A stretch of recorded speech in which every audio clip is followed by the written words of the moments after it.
There is a compound that has been sitting in grocery stores for decades. It costs almost nothing. It fits in your kitchen cabinet. And the research on what it does to your blood sugar, your gut bacteria, your appetite, and your abdominal fat accumulation, when taken correctly at the right time in the right amount, is more substantial than most people realize. I am talking about apple cider vinegar. 1 tablespoon taken in a specific way every morning has been studied in multiple controlled clinical trials for its effects on metabolic health, and the results are specific enough to be worth understanding in detail. Now, I want to be honest with you from the very beginning.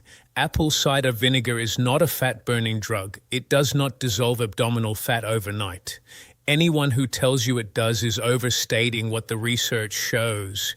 What the research actually shows is more nuanced and in some ways more interesting than the exaggerated claims you might have seen elsewhere.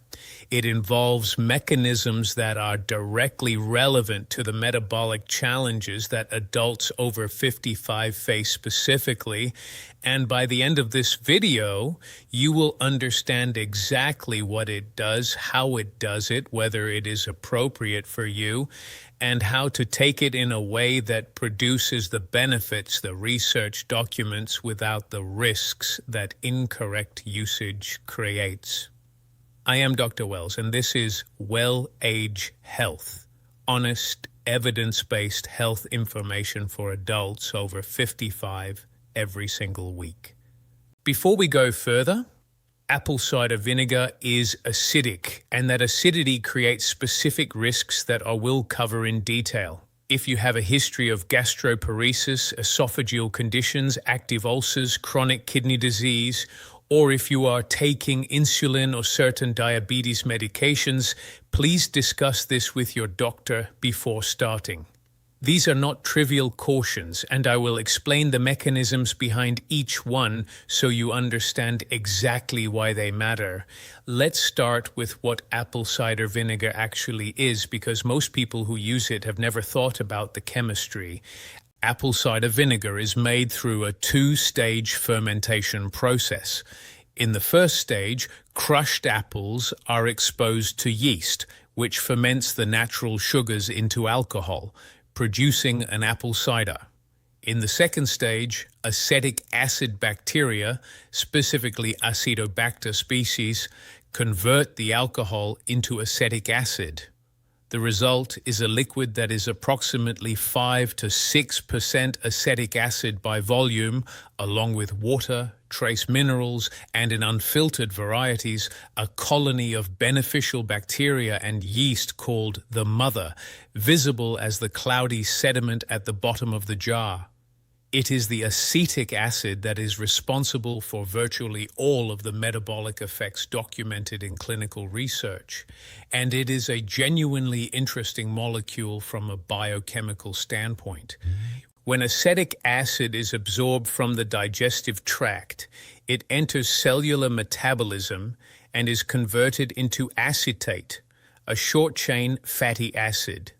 Acetate serves as a direct energy substrate for the cells lining your colon, where it acts as food for the gut bacteria that are increasingly recognized as central to metabolic health, immune function, and systemic inflammation.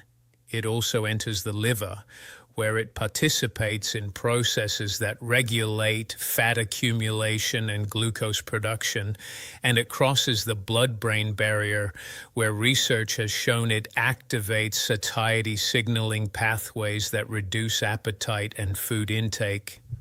These are the 3 primary mechanisms by which apple cider vinegar produces its metabolic effects: gut microbiome support through acetate availability, hepatic metabolism modification, and central appetite regulation. Let's go through each one with the specific research. The most well-documented clinical finding on apple cider vinegar and metabolic health comes from blood sugar research. A study published in the journal Diabetes Care one of the most respected diabetes research publications, found that consuming 2 tablespoons of apple cider vinegar before a high-carbohydrate meal reduced post-meal blood glucose by approximately 34% compared to a placebo in adults with type 2 diabetes, and by approximately 20% in adults with pre-diabetes. The mechanism is specific and well understood. Acetic acid inhibits the activity of enzymes called disaccharidases, specifically sucrase and amylase, in the small intestine. These enzymes are responsible for breaking down complex carbohydrates and sugars into glucose for absorption. When their activity is reduced, carbohydrate digestion slows. Glucose enters the bloodstream more gradually. The blood sugar curve is flatter and more controlled. This is the same general mechanism targeted by certain diabetes medications, notably acarbose, though the magnitude of effect from apple cider vinegar is more modest. Acetic acid also appears to improve insulin sensitivity in skeletal muscle. A study in the European Journal of Clinical Nutrition found that acetic acid promoted glucose uptake in skeletal muscle cells through a pathway involving AMP-activated protein kinase, the same cellular energy sensor activated by exercise and by the diabetes medication metformin. Essentially, acetic acid tells muscle cells to take up more glucose from the bloodstream, even in the presence of mild insulin resistance. This is a genuinely meaningful metabolic effect, particularly for adults over 55, in whom insulin resistance is increasingly common. For the morning specifically, taking apple cider vinegar before breakfast has been shown to reduce the glycemic impact of that breakfast meal, and through the second meal effect I have discussed in other videos, to carry that blood sugar stabilizing influence through to the response at lunch as well. Adults who monitor their blood sugar at home and begin taking diluted apple cider vinegar before breakfast consistently report measurable reductions in their post-breakfast 2-hour readings within 1 to 2 weeks of consistent use. Now let's talk about the gut health research, because this is where the mother in unfiltered apple cider vinegar becomes relevant.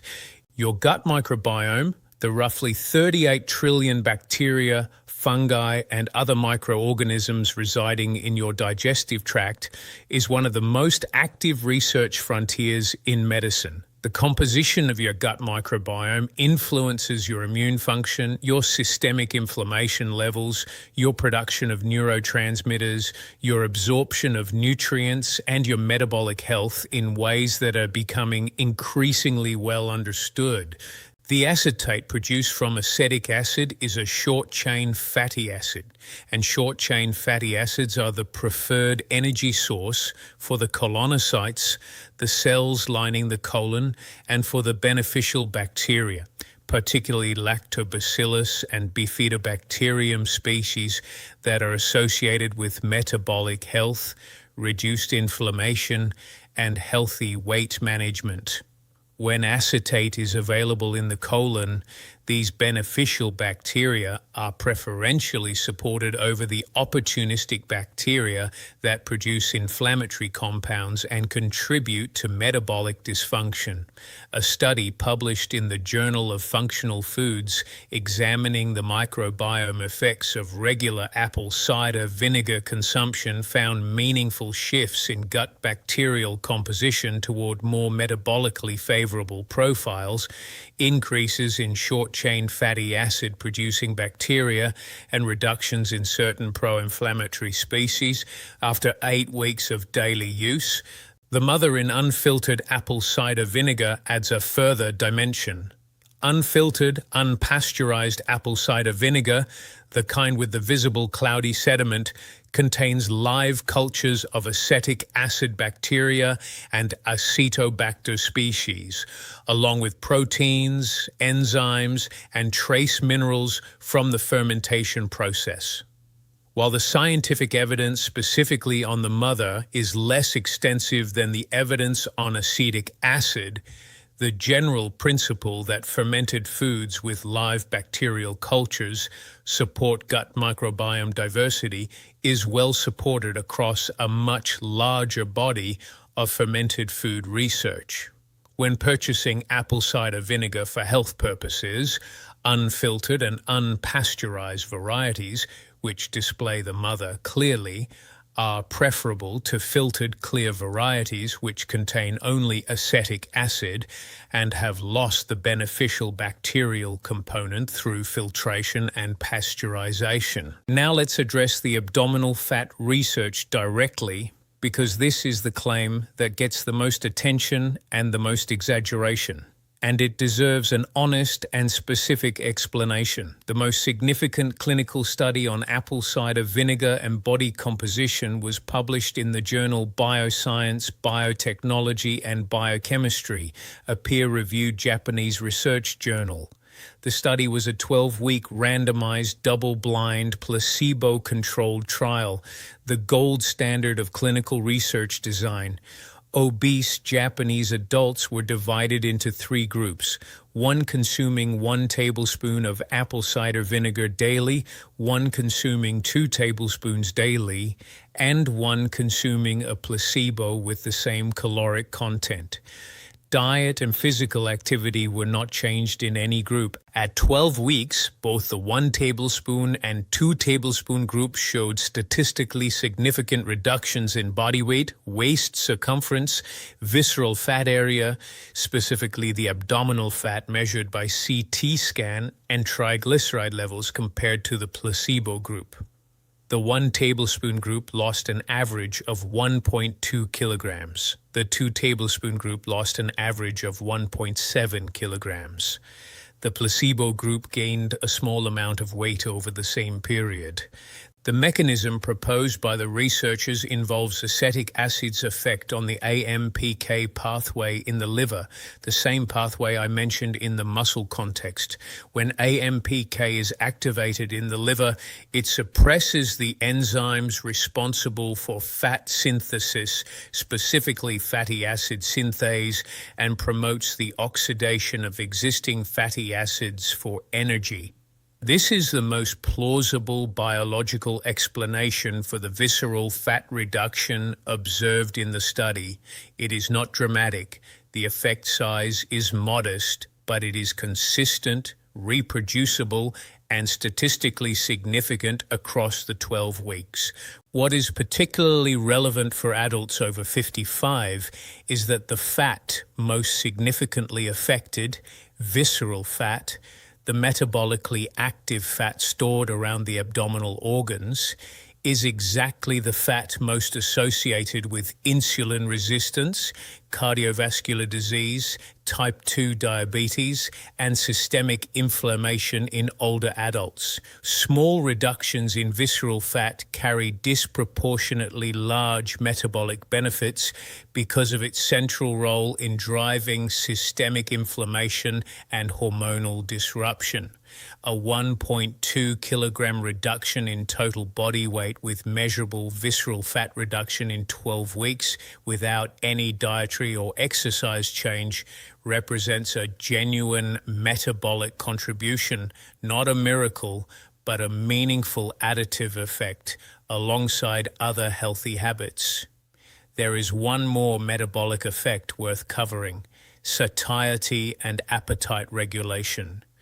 Research examining brain responses to acetate, the form acetic acid takes in the bloodstream, has found that acetate crosses the blood-brain barrier and acts on the hypothalamus, specifically suppressing the activity of neurons that drive appetite and food-seeking behavior. A study published in the journal Nature Communications found that intravenous acetate infusion significantly reduced food intake in animals, by directly modulating hypothalamic appetite circuits. While the route of administration differs from oral apple cider vinegar, the principle that acetate influences central appetite regulation has biological plausibility and is consistent with the subjective reports of reduced hunger that most people report when taking apple cider vinegar before meals. For adults over 55 who are managing weight and find that appetite and portion control are primary challenges, the modest satiety effect of pre-meal apple cider vinegar, combined with the blood sugar stabilization effect that reduces the post-meal glucose crash that drives hunger and carbohydrate cravings, can produce a meaningful reduction in total daily caloric intake without the conscious restriction that most diets require. Now I want to spend time on the safety issues because apple cider vinegar used incorrectly causes real harm, and most of the harm comes from people who heard only the benefits and none of the cautions. The most important safety issue is tooth enamel erosion. Apple cider vinegar has a pH of approximately 2 to 3, similar to stomach acid. Regular contact of undiluted apple cider vinegar with tooth enamel causes measurable erosion over time. Multiple case reports have documented significant tooth enamel damage in adults who consumed undiluted apple cider vinegar regularly. The solution is complete and non-negotiable. Always dilute apple cider vinegar in water before consuming it. 1 tablespoon in a full glass, at least 8 ounces, of water is the minimum dilution. Many people prefer 1 tablespoon in 12 to 16 ounces of water. Never consume it undiluted. Never hold it in your mouth. Consider drinking through a straw to further reduce tooth contact. And wait at least 30 minutes after consuming diluted apple cider vinegar before brushing your teeth. Brushing immediately after acid exposure softens enamel that has been temporarily demineralized, accelerating erosion. The second safety issue is esophageal irritation. The same acidity that affects teeth can irritate the esophageal lining, particularly in adults who have gastroesophageal reflux, a hiatal hernia, or existing esophageal sensitivity. Proper dilution significantly reduces this risk. Taking apple cider vinegar in the morning before breakfast, rather than lying down or on an empty stomach late at night, further reduces esophageal contact time. The third safety issue involves medication interactions. Apple cider vinegar can lower blood sugar, which means it can compound the effect of insulin and oral hypoglycemic medications, potentially causing blood sugar to drop too low. If you are on insulin or any blood glucose lowering medication, this is a conversation to have with your doctor before starting.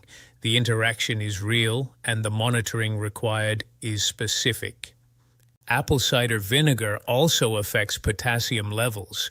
Large amounts consumed over extended periods have been associated with reduced potassium in case reports. For adults taking potassium-affecting medications, including many diuretics and certain blood pressure medications, this warrants awareness and periodic monitoring. The fourth issue is delayed gastric emptying. Gastroparesis. Apple cider vinegar slows gastric emptying as part of its blood sugar lowering mechanism. For adults with diagnosed gastroparesis, further slowing of gastric emptying can worsen symptoms significantly. This is a clear contraindication. Now here is your complete practical guide for using apple cider vinegar correctly. Step 1. Choose the right product. Unfiltered, unpasteurized apple cider vinegar with the mother. Check the label. You should see the mother mentioned and the liquid should appear cloudy rather than clear. Shake the bottle before each use to redistribute the mother from the bottom. Step 2. Dilute correctly every single time, 1 tablespoon in a minimum of 8 ounces of water. For better taste and further dilution, 12 to 16 ounces is preferable. Never consume undiluted. Step 3, take it in the morning, 10 to 20 minutes before breakfast. This timing positions the blood sugar stabilizing effect to work on your morning meal and produce the second meal effect that carries through to lunch. Step 4, drink through a straw and wait 30 minutes before brushing your teeth. These two habits protect your enamel from the acidity without reducing the metabolic benefit of the compound. Step 5. Start with 1 teaspoon rather than 1 tablespoon for the first week. Allow your digestive system to adapt to the acidity before reaching the full dose. Some adults experience digestive discomfort in the first few days at full dose that resolves with a gradual introduction. Step 6. Track your fasting blood sugar each morning if you monitor at home, and track your subjective hunger levels before lunch. These are the two most practically measurable indicators of whether apple cider vinegar is producing a meaningful effect for your specific metabolism. Step 7. Be consistent for at least 8 weeks before evaluating results. The gut microbiome changes and the visceral fat effects documented in research required 8 to 12 weeks of consistent daily use. Single day or single week use does not produce the effects documented in the longer trials. 1 tablespoon of diluted, unfiltered apple cider vinegar every morning. It is not a miracle. It is not a fat-burning drug. It is a well-researched, modest, and genuinely meaningful addition to a metabolic health strategy for adults over 55, one that supports blood sugar stability, gut microbiome health, satiety regulation, and modest visceral fat reduction through mechanisms that are specific, understood, and directly relevant to the metabolic challenges that come with aging. The research is real, the cautions are real, and now you have both. Thank you for watching. Please subscribe. I cover topics exactly like this every week. Leave a comment and tell me whether you have ever tried apple cider vinegar and whether you noticed any difference. I read every single comment, and your experience helps me understand what this community needs most.